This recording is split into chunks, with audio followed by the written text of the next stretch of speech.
संपूर्ण हिंदी व्याकरण। नमस्कार, स्वागत है आपका अपने परिवार तीव्र शिक्षा में।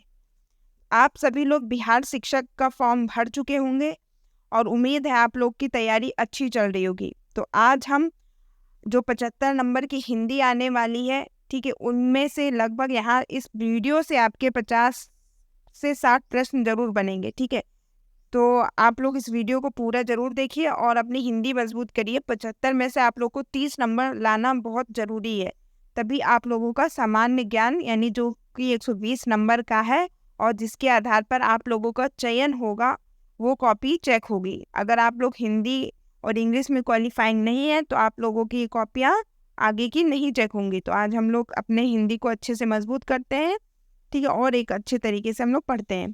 तो चलिए शुरू करते हैं। पहला है क्या कहते हैं कि हिंदी व्याकरण क्या होता है। एक प्रश्न आता है ना कि हिंदी व्याकरण होता क्या है। तो हिंदी भाषा को शुद्ध रूप में लिखने और बोलने को हिंदी व्याकरण कहते हैं।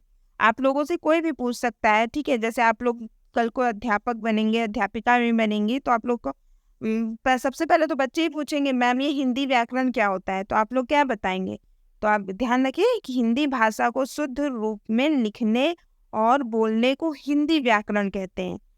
हिंदी भाषा सीखने और उच्चारण के लिए हिंदी व्याकरण सीखना अनिवार्य है। ठीक है, आगे देखते हैं। हिंदी भाषा को धारा प्रवाह बोलना, पढ़ना और लिखना हिंदी व्याकरण के माध्यम से संभव है। ठीक है, आगे हिंदी व्याकरण में वर्ण, शब्द, भाषा, वर्णमाला, संज्ञा, सर्वनाम, संधि, समास, पर्यायवाची, मुहावरे, रस, छंद, अलंकार इत्यादि हम लोग पढ़ते हैं और सीखते हैं।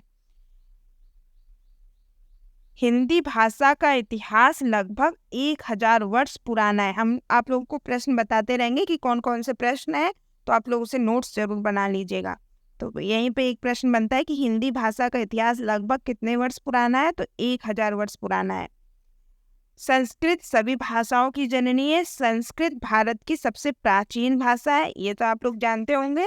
और हिंदी का जन्म संस्कृत से हुआ, तो ये बहुत नॉर्मल सी बात है। इसके आगे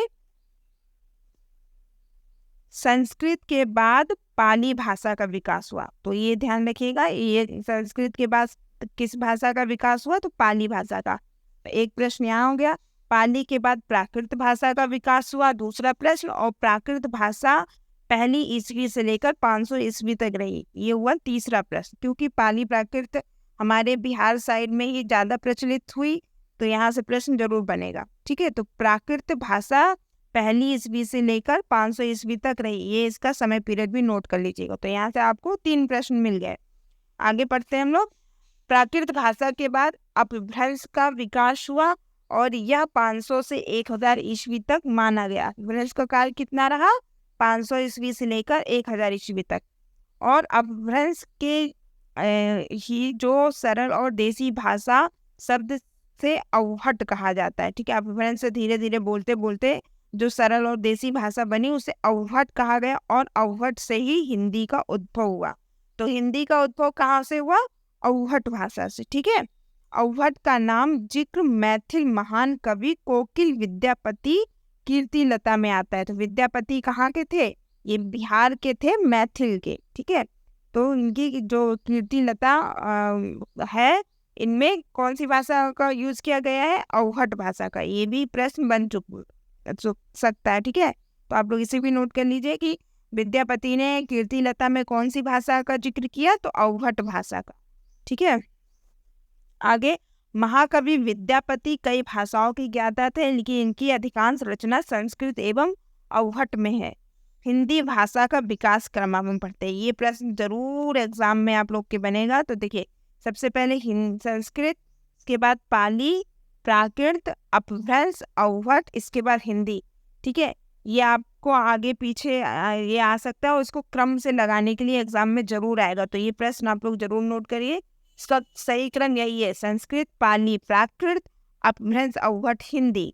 आगे भारत में हिंदी का तेजी से विकास स्वतंत्रता आंदोलन और हिंदी पत्रकारिता के कारण हुआ।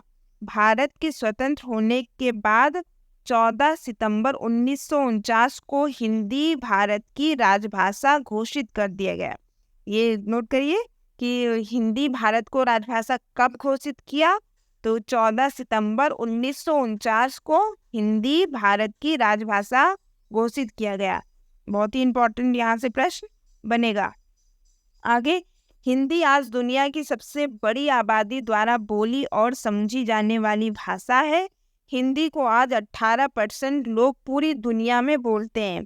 ठीक है, ध्यान रखिएगा कि परसेंट लोग, 18% लोग। हिंदी को हम भाषा की जननी, साहित्य और गरिमा, जन जन की भाषा और राष्ट्र भाषा भी कहते हैं। हिंदी विश्व की एक प्रमुख भाषा है एवं भारत की क्या है, राजभाषा। हिंदी का भाषा का वर्णन भारतीय संविधान के भाग 17 एवं 8वीं अनुसूची में अनुच्छेद 343 से 351 में है। तो यहाँ पे भी प्रश्न बनता है कि हिंदी भाषा का वर्णन भारतीय संविधान के 17वें भाग एवं 8वीं अनुसूची से है। अगर आगे किस अनुसूची से है तो आप लोग टिक करिएगा 8वीं अनुसूची। भारतीय संविधान का कौन सा भाग, तो 17वां भाग। कौन सा अनुच्छेद, तो 343 से 351 अनुच्छेद में हिंदी भाषा का वर्णन है। 8वीं अनुसूची में शामिल भारतीय भाषाएं, ये बहुत बार प्रश्न बना है।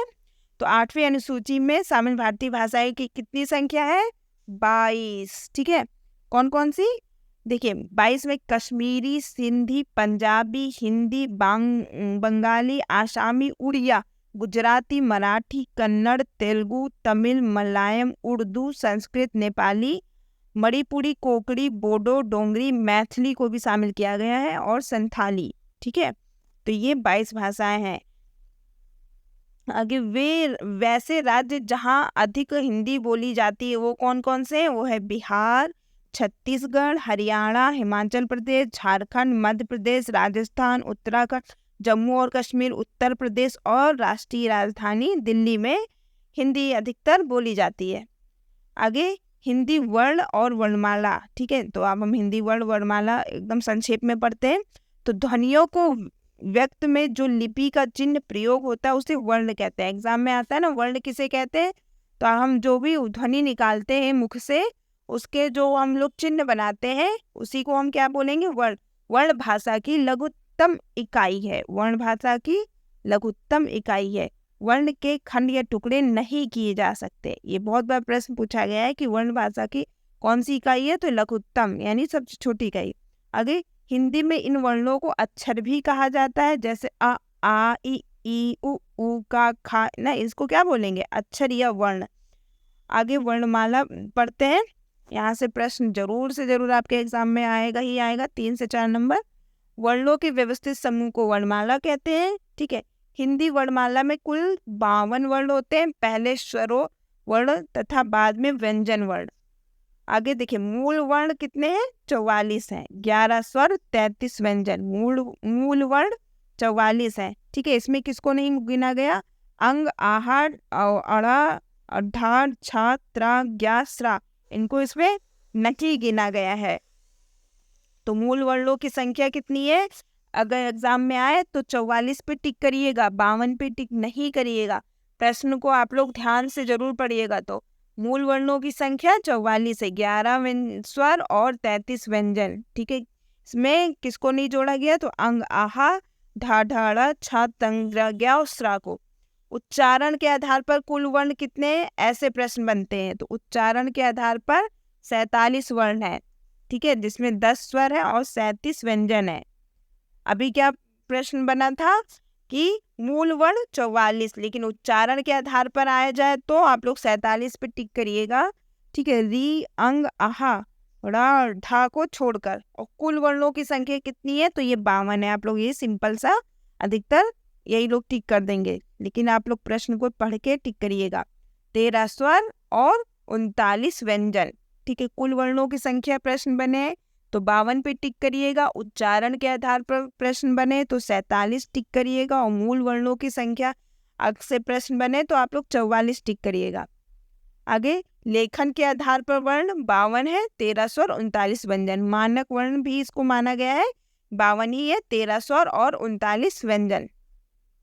अब हिंदी में स्वर, तो जिन वर्णों का उच्चारण स्वतंत्र रूप से हो और जो व्यंजनों के उच्चारण में सहायता करते हों उसे ही स्वर कहते हैं।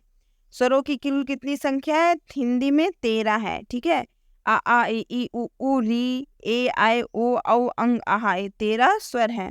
हिंदी में स्वर कितने प्रकार के होते हैं? 3 प्रकार के। कौन कौन से? ह्रस्व स्वर, दीर्घ स्वर, प्लुप्त स्वर। ठीक है, अब हम व्यंजन को पढ़ेंगे। जिन वर्णों के पूर्ण उच्चारण स्वर की सहायता से होता है उसे ही व्यंजन कहते हैं। व्यंजन बिना स्वर की सहायता से नहीं बोला जा सकता। तो व्यंजन की कुल संख्या कितनी है? 39। ठीक है, आगे व्यंजन के 3 भेद होते हैं। कौन कौन से? जैसे स्वर के भी 3 भेद होते हैं, ह्रस्व, दीर्घ, प्लुप्त। व्यंजन के भी 3 भेद होते हैं, स्पर्श, अंतस्थ, ऊष्म। ठीक है, यहाँ से प्रश्न बनते हैं, एक एक लाइन से प्रश्न बनते हैं, तो आप लोग पूरा वीडियो जरूर देखिएगा। ठीक है, आपके देखिएगा 30 नंबर तो एक ही वीडियो से आपके निकल जाएंगे। तो अब हम पढ़ेंगे अनुस्वार और अनुनासिक। ठीक है, तो अनुस्वार का प्रयोग पंचम वर्ण के स्थान पर होता है। इनका चिन्ह हम ऐसे बिंदी के रूप में लगाते हैं। ठीक है, जैसे ये अंगा, ञ, ड़, न, म, ये पंचमाक्षर कहलाते हैं। ठीक है, तो अनुस्वार को हम पंचमाक्षर भी कहते हैं। ये भी प्रश्न यहाँ से बना है। जैसे संभव, अब मैंने संभव में आधा माँ लिखो या बिंदी लगाओ, बात तो एक ही हुई ना। ऐसे ही संजय, चाहे बिंदी लगा दो चाहे इया। गंगा, अब हम गंगा ऐसे भी लिखते हैं और ऐसे, दोनों ही सही माना जाता है। अब हम अनुनासिक यानी चंद्रबिंदु, अनुनासिक को चंद्रबिंदु मात्रा से ऐसे डिनोट करते हैं जब किसी स्वर का उच्चारण नासिक और मुख दोनों से और उसके ऊपर चंद्रबिंदु लगाते हैं। जब नाक से भी हवा निकले और मुंह से भी, वहां पे अनुनासिक। जैसे हंसना, आप लोग बोल के देख लीजिएगा, हंसना, नाक से भी वायु बाहर निकल रही है और मुंह से भी। आंख। अब हम पढ़ेंगे क्या विसर्ग और हलंत क्या होते हैं। ठीक है, तो विसर्ग क्या होते हैं? तो ब्राह्मी से उत्पन्न विसर्ग महाप्राण सूचक एक स्वर है। तो विसर्ग कहाँ से उत्पन्न हुआ? तो ब्राह्मी लिपि से हुआ है। इसका सूचक ऐसे 2 बिंदी हम लोग लगाते हैं ना, अतः, हलंत जिसको बोलते थे, महाप्राण का सूचक है। ठीक है, ये विसर्ग जो होते हैं वो जिस वर्णों में विसर्ग लगा होता है वो महाप्राण होता है। जैसे रामः, प्रातः, अंतः, संभवतः आदि में अंत में विसर्ग आया है। आगे हलंत, व्यंजन का प्रयोग स्वर से रहित किया जाता है, तब उसके नीचे एक तिरछी रेखा लगा दी जाती है। जैसे विद्या। ठीक है, अब हम दा का यूज कर रहे हैं, लेकिन हम यहाँ पे दा में आ नहीं जोड़ा गया है, इसको आधा दा पढ़ते हैं। जब उसके नीचे हम हलंत लगा देते हैं तो उसको आधा दा पढ़ते हैं, ध्यान रखिएगा। तो विद्या, इसको हलंत बोलेंगे। अब हम पढ़ेंगे क्या? काल यानी टेंस। ठीक है, तो काल किसे कहते हैं? तो समय अर्थात क्रिया के जिस रूप में कार्य के होने के समय का ज्ञान हो उसे काल कहते हैं। काल कितने प्रकार के होते हैं? तो 3 प्रकार के होते हैं। कौन कौन से? वर्तमान काल, भूतकाल, भविष्य काल। वर्तमान काल क्या होता है? तो क्रिया के जिस रूप में कार्य के वर्तमान समय की होने की स्थिति ज्ञात हो उसे वर्तमान काल कहते हैं। वाक्यों के अंत में क्या आता है पहचान के लिए? है, हो आदि। जैसे मैं आम खाता हूँ, ये वर्तमान स्थिति को दर्शा रहे हैं ना। वर्तमान काल के कितने भेद होते हैं? ये प्रश्न जरूर एग्जाम में बना है। तो वर्तमान काल के 6 भेद होते हैं और इन 6 भेदों में भी प्रश्न बना है। ठीक है, तो वर्तमान काल के कितने भेद होते हैं? 6। ठीक है, तो कौन कौन से? सामान्य वर्तमान काल, अपूर्ण या तात्कालिक वर्तमान काल, पूर्ण वर्तमान काल, संदिग्ध वर्तमान काल, संभाव्य वर्तमान काल, पूर्ण सांतत्य वर्तमान काल। के आगे भूतकाल पढ़ते हैं। तो भूतकाल क्या होता है? जो समय बीत चुका उसे भूतकाल कहते हैं। जैसे वर्षा हुई थी ना, हो चुका ना काम। भूतकाल की कितने भेद होते हैं? भूतकाल के भी 6 भेद होते हैं। कौन कौन से? वही सामान्य भूतकाल, आसन्न भूतकाल, पूर्ण भूतकाल, अपूर्ण भूतकाल, संदिग्ध भूतकाल और हेतु मध्य भूतकाल। अब फिर भविष्यकाल, क्रिया के जिस रूप में आने वाले समय का बोध हो उसे भविष्यकाल कहते हैं। जैसे राम खेलेगा। भविष्यकाल के कितने भेद होते हैं? 4, यानी वर्तमान और भूत के 6 भेद होते हैं। भविष्यकाल के 4 भेद होते हैं। जैसे सामान्य भविष्यकाल, संभाव्य भविष्यकाल और सात सत्य बोधक भविष्यकाल, हेतु मध्य भविष्यत काल। अब हम पढ़ेंगे क्या, विराम चिन्ह क्या होते हैं। तो विराम चिन्ह का मतलब क्या होता है, ठहराव, विश्राम, रुकना। तो ये यहाँ से 2 प्रश्न तो आपके एग्जाम में जरूर से जरूर बनेंगे। तो विराम चिन्ह के प्रकार, ये देखिए, अल्प विराम कैसे लगाएंगे। और क्वेश्चन आएगा, निम्न में से कौन सा चिन्ह अल्प विराम है, ये क्वेश्चन बन जाएगा। उसमें कई सारे चिन्ह देंगे तो आपको अल्प विराम पता होना चाहिए। ऐसे अल्प विराम, अर्ध विराम, पूर्ण विराम, योजक चिन्ह, अवतरण चिन्ह, ये कैसे कैसे लगते हैं। लाघव, आदेश चिन्ह कौन सा होता है, रेखांकन चिन्ह क्या होते हैं और कैसे लगता है। खासकर इस चिन्ह को आप लोग जरूर देखिएगा कि इस किस तरीके से लगते हैं। ये है रेखांकन चिन्ह। लोप चिन्ह, ये देखिए ऐसे बिंदी बिंदी बिंदी, इसको कौन सा चिन्ह बोलते हैं, लोप चिन्ह। पुनरुक्ति चिन्ह, विस्मरण चिन्ह या त्रुटिपूर्वक चिन्ह, दीर्घ उच्चारण चिन्ह। आगे तुल्यता सूचक चिन्ह यानी इक्वल टू या बराबर बोलते हैं। निर्देशक चिन्ह, उपविराम, आप लोग को उपविराम लगाना आता था, ऐसे ऐसे लगता है। विराम सबको पता होगा पर उपविराम नहीं पता होगा, जिसको इंग्लिश में कॉलन बोलते हैं। उपविराम और विस्मयादिबोधक चिन्ह, प्रश्नवाचक चिन्ह, कोष्टक चिन्ह। इन चिन्ह, विराम चिन्ह की डिटेल वीडियो आपको प्लेलिस्ट में मिल जाएगी, आप लोग एक बार उसे जरूर देखिए। अब हम पढ़ेंगे संज्ञा और संज्ञा के रूप। तो संज्ञा क्या होता है, वह शब्द जिससे किसी व्यक्ति, प्राणी, वस्तु, स्थान, भाव आदि के नाम का बोध होता है, संज्ञा कहलाता है। जैसे श्याम, आम, मिठास, हाथी आदि। संज्ञा के कितने प्रकार, वैसे 5 प्रकार के होते हैं, लेकिन मुख्य रूप से संज्ञा 3 ही प्रकार की होती है। ठीक है, कौन कौन से, जैसे जातिवाचक, व्यक्तिवाचक और भाववाचक। ठीक है, इसके बाद आता है पद, वह है जिसका प्रयोग, पद क्या है। ठीक है, तो पद वह है जिसका प्रयोग वाक्य में होता है, वह व्याकरण के नियमों में बंध जाता है और इसका रूप भी बदल जाता है। जब कोई शब्द वाक्य में प्रयुक्त होता है तो उसे शब्द न कहकर पद कहा जाता है। पद किसे कहते हैं आप लोग को पता चला। जैसे हम लोग ने एक शब्द क्या हुआ, राम। अब हम राम को अब एक सेंटेंस में यूज करते हैं वाक्य में, जैसे राम घर जाता है, तो ये क्या बन गया, ये पद बन गया। तो यही यहाँ पे इसका मतलब था। हिंदी में पद 5 प्रकार के होते हैं, संज्ञा, सर्वनाम, विशेषण, क्रिया, अव्यय।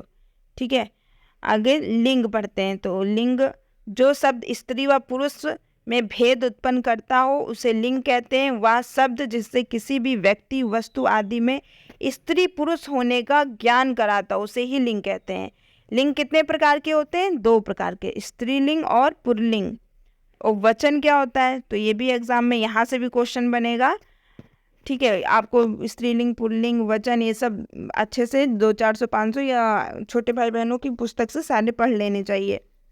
जिस शब्द से एक या अनेक होने का बोध हो उसे वचन कहते हैं। हिंदी में मुख्य रूप से कितने वचन होते हैं, 2, एक वचन, बहुवचन, और संस्कृत में 3 होते हैं। अभी आ गया कारक क्या होता है, तो वाक्य में प्रयुक्त वह शब्द जिससे पूरी घटना या उद्देश्य की पूर्ति हो उसे ही कारक कहते हैं। कारक चिन्ह का प्रयोग विभक्ति प्रसंग में किया जाता है। कारक से बहुत ज़्यादा आपके एग्जाम में प्रश्न बनेंगे, कम से कम 6-7 प्रश्न तो मान के चलिए, 75 प्रश्न बन रहे हैं हिंदी से। ठीक है, तो कर्ता ने कर्म को, तो कर्ता ने क्या हो गया, देखिए एग्जाम्पल, जैसे राम ने रावण को मारा, तो यहाँ पे कौन सा कारक है, ने लगा है ना, कर्ता ने, यानी लड़की स्कूल जाती है, ये क्या हुआ, कर्ता कारक। यहाँ पे कौन जा रहा है स्कूल, कर्ता कौन है यहाँ पे, लड़की है। ठीक है, कर्म क्या है, को, लड़की ने सांप को मारा। ठीक है, कौन सा काम किया, कर्म पे जिस पे डिनोट किया जाए। ठीक है, मोहन ने पत्र लिखा, किसको लिखा, पत्र लिखा, ये कौन सा कारक हुआ, कर्म कारक। तो कर्म का पहचान क्या है, को आएगा। छिपा रूप भी हो सकता है, जैसे मोहन ने पत्र लिखा, तो यहाँ पे छिपा रूप है। तो अगर हम प्रश्न करेंगे मोहन ने क्या लिखा, तो मोहन ने पत्र को लिखा, ऐसा छिपा रूप भी हो सकता है। तो आप लोग इसकी पहचान ध्यान रखिए। जैसे करण का क्या है, करण कारक से के साथ। ठीक है, एग्जाम्पल है अर्जुन ने जयद्रथ को बाण से मारा, ये करण कारक यानी जिस कारण बना है ना, क्या कारण है इसमें, बाण से मारा। बालक गेंद से खेलता है। ठीक है, ये करण कारक है, इसकी पहचान क्या है, से के साथ। संप्रदान कारक के लिए गुरुजी जी को फल दो, यानी जब किसी में देने की भावना हो वहाँ पे संप्रदान कारक। अपादान कारक अलग होने के उसमें किया जाता है, तो अपादान का भी विभक्ति चिन्ह क्या है, से। बच्चा छत से गिरा, संगीता घोड़े से गिर पड़ी, यानी अलग हो रही है। आगे संबंध का है, संबंध का की के, संबंध का की के या कमला की गाय है। ठीक है, ये संबंध बता रहा है ना, मोहन का बेटा है, ये क्या है, हमारा संबंध बता रहा है। अधिकरण में पर, भंवरा फूलों पर मंडरा रहा है, किसी को ऊपर कोई चीज रखी हो वहां पे अधिकरण कारक होता है। में पर इसका विभक्ति चिन्ह है। संबोधन कारक हे, अरे, इसको तो पहचानना बहुत ही आसान है, इसमें ऐसा चिन्ह जरूर लगेगा, तो ये संबोधन चिन्ह होता है। अरे भैया आज कहाँ आ रहे हो, हे राम, तो ये संबोधन, सबसे आसान संबोधन चिन्ह को ही पहचानना है। आगे सर्वनाम क्या होते हैं, तो सर्वनाम वह होता है जो प्रश्नाधीन व्यक्ति के नाम की जगह पर मौजूद हो। ठीक है, हिंदी में मूल सर्वनाम कितने हैं, 11। तो अब 6 को भूल जाइए, हिंदी में मूल सर्वनाम 11 है।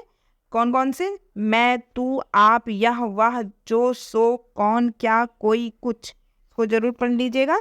ये सर्वनाम है, मैं, तू, आप, यह, वह, जो, सो, कौन, क्या, कोई, कुछ, जिसमें जो सो भी सर्वनाम है। अधिकतर लोग इसको नहीं बता पाएंगे, तो जो सो भी सर्वनाम है।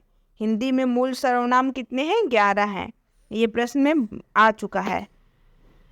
अब हम प्रयोग की दृष्टि से सर्वनाम 6 प्रकार के होते हैं, जैसे पुरुषवाचक सर्वनाम, निश्चयवाचक सर्वनाम, अनिश्चयवाचक सर्वनाम, संबंधवाचक सर्वनाम, प्रश्नवाचक सर्वनाम, निजवाचक सर्वनाम। ठीक है, विशेषण क्या होते हैं, तो संज्ञा अथवा सर्वनाम की विशेषता जो बताते हैं वही विशेषण होते हैं, चाहे वो गुण, दोष, संख्या, परिमाण कुछ भी बता रहे हों। ठीक है, जैसे बड़ा, लंबा, छोटा, दयालु, भारी, सुंदर, कायरा, टेढ़ा मेढ़ा, 1, 2, ये सब क्या है, विशेषता बता रहे हैं ना। तो विशेषण कितने प्रकार के होते हैं, ये अगर प्रश्न बने तो आप लोग चेक करिएगा, 4 प्रकार के। मुख्य रूप से विशेषण 4 प्रकार के होते हैं, गुणवाचक विशेषण, संख्यावाचक विशेषण, परिमाणवाचक विशेषण, सार्वनामिक विशेषण।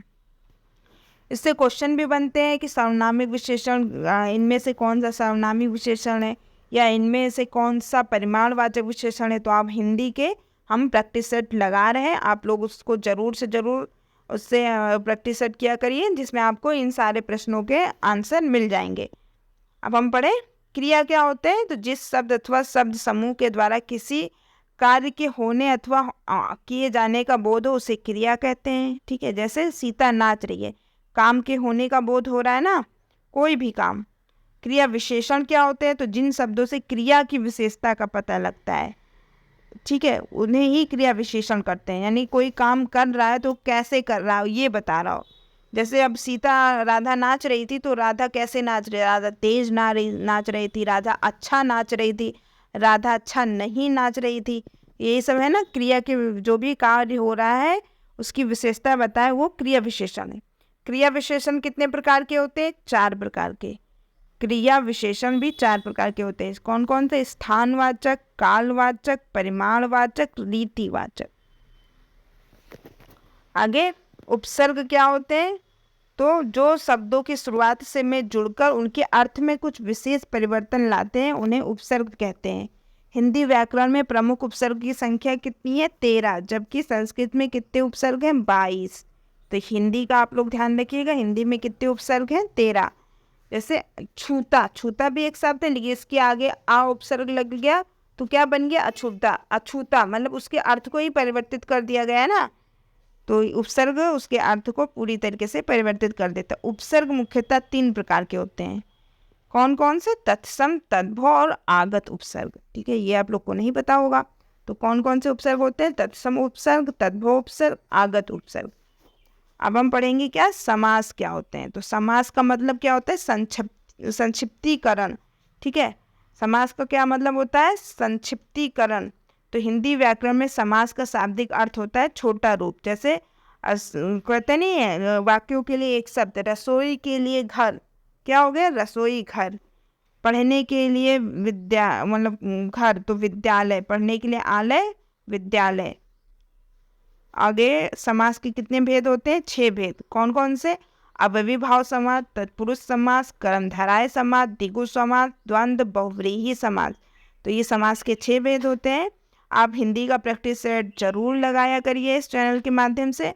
बहुत ही बेहतरीन, और 6 से 8 तक की 12 तक की जो इंटर की बुकें हिंदी की चलती हैं वहाँ से प्रश्न लिए जा रहे हैं, तो आप लोग प्रैक्टिस सेट के माध्यम से जरूर हल करें।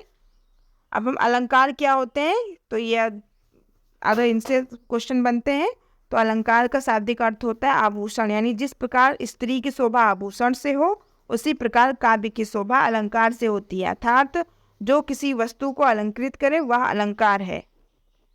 अलंकार को व्याकरण शास्त्रियों ने उनके गुणों के आधार पर 3 प्रकार बताया। कौन कौन से अलंकार? मुख्य रूप से शब्दालंकार, अर्थालंकार और उभय अलंकार।